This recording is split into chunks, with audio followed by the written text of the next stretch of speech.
dari Ekonomi 4, kelompok 2. Saya Mia 12I. Saya Ilma Indira 12I. Saya Desy Purnama Ayu dari kelas 12I. Saya Najla Nuraprilia Putri dari kelas 12H. Saya Alia Fadila dari 12I. Saya Gina Amalia Rahmila dari kelas 12I. Saya Anissa Hamawati dari kelas 12I. Akan mempresentasikan mengenai organisasi kerjasama hubungan internasional yang ada di dunia. Salah satunya International Monetary Fund atau IMF, yang dimana dikenal sebagai Dana Moneter Internasional, adalah sebuah organisasi internasional yang didirikan pada tahun 1944 dalam konferensi Bretton Woods yang bertujuan untuk mengawasi sistem keuangan global, menggalang kerjasama ekonomi antar negara, serta memberikan dukungan finansial dalam situasi-situasi krisis ekonomi. IMF telah memainkan peran sentral dalam menjaga stabilitas perekonomian dunia sejak berdirinya. Dilanjutkan dengan bentuk kerjasama dari IMF ini.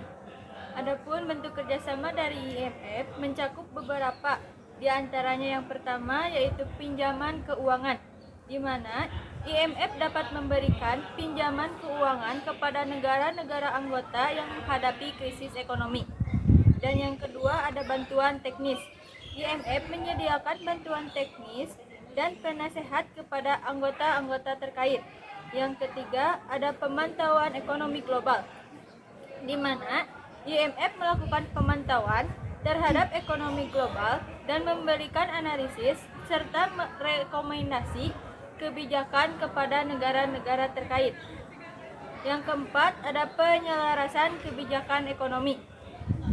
IMF mendorong penyelarasan kebijakan ekonomi di antara negara-negara untuk menciptakan stabilitas global. Dan yang terakhir, peningkatan kapasitas keuangan, di mana IMF dapat meningkatkan kapasitas keuangan negara-negara anggota melalui penyediaan kuota dan kontribusi keuangan lainnya. Dilanjut dengan manfaat bergabungnya Indonesia dengan IMF. Bergabung dengan IMF memberikan Indonesia manfaat berupa akses kepada sumber daya keuangan tambahan, bantuan teknis dalam perumusan kebijakan ekonomi, peningkatan kredibilitas di pasar internasional, pemantauan ekonomi reguler, dan potensi stabilisasi ekonomi melalui pinjaman dalam mengatasi krisis keuangan. Selanjutnya, organisasi yang kedua ada AFTA atau ASEAN Free Trade Area. AFTA adalah bentuk kerjasama perdagangan dan ekonomi di wilayah ASEAN, berupa kesepakatan agar tercipta situasi perdagangan yang seimbang dengan penurunan tarif barang dagang serta pajak bagi negara-negara di Asia Tenggara.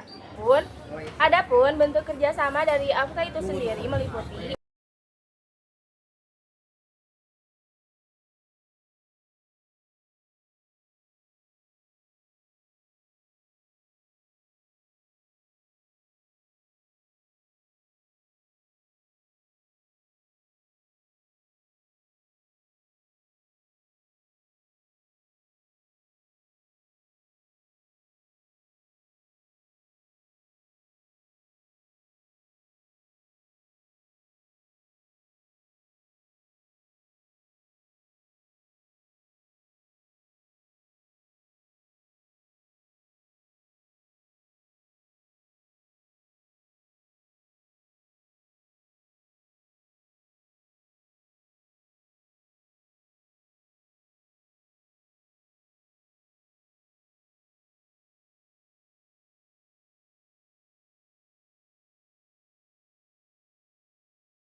Bergabung dengan AFTA memberikan Indonesia manfaat berupa peningkatan perdagangan bebas, diversifikasi ekspor, penghematan biaya perdagangan, integrasi regional, peningkatan investasi asing, dan harmonisasi peraturan yang semuanya mendukung pertumbuhan ekonomi dan daya saing regional. Sekian presentasi dari kelompok 2. Terima kasih. Mohon maaf bila ada kesalahan. Wassalamualaikum warahmatullahi wabarakatuh.